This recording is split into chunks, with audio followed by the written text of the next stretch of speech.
பொதுவாக இனவாத அரசியல் கூடாது என்ற போதும் கூட முஸ்லீம் சமூகத்திலே நாங்கள் பார்க்கின்ற போது அவர்கள் இந்த உசுப்பேத்தல் அரசியலுக்கு அடிமையாக இருப்பதை காணுகின்றோம். தேர்தல் அல்லாத காலங்களிலே முஸ்லீம்கள் இனவாத அரசியலை விரும்ப மாட்டார்கள், இன ஐக்கியம் என்பார்கள்.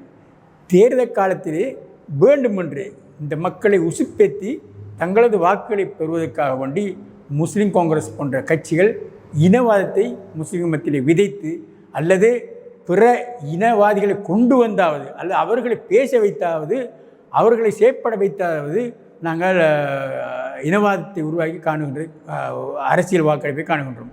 இதுக்கு கல்முனையிலும் கூட பல சந்தர்ப்பங்களையும் நாங்கள் காணலாம்.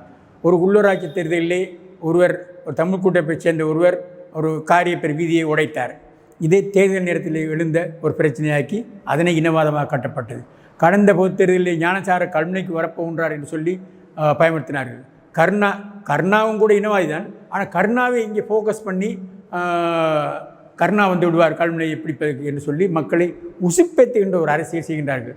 இந்த அரசியலை செய்ய வேண்டாம் என்று நாங்கள் முஸ்லீம் காங்கிரஸை மட்டுமில்லை தமிழ் கூட்டமைப்பிடம் கேட்டுக்கொள்கிறோம். தமிழ் கூட்டமைப்பு முஸ்லீம் காங்கிரஸ் எப்பொழுதுமே அவர்கள் கணவன் மனைவி போன்று தான் இருப்பார்கள். தேர்தல் வந்ததும் அவர்கள் தமிழ் தேசிய கூட்டமைப்பினர் முஸ்லீம்களுக்கு எதிராக பேசுவார்கள், முஸ்லீம் காங்கிரசினர் தமிழர்களுக்கு எதிராக பேசுவார்கள். பேசி தங்கள் பக்கம் உள்ள இன ரீதியாக சிந்திக்கின்ற மக்களுடைய வாக்குகளை அவர்கள் கொள்ளையடிக்கின்றது தான் காணுகின்றோம். இவ்வாறான அரசியலை நாங்கள் எப்பொழுதுமே மறுத்து வருகின்றோம்.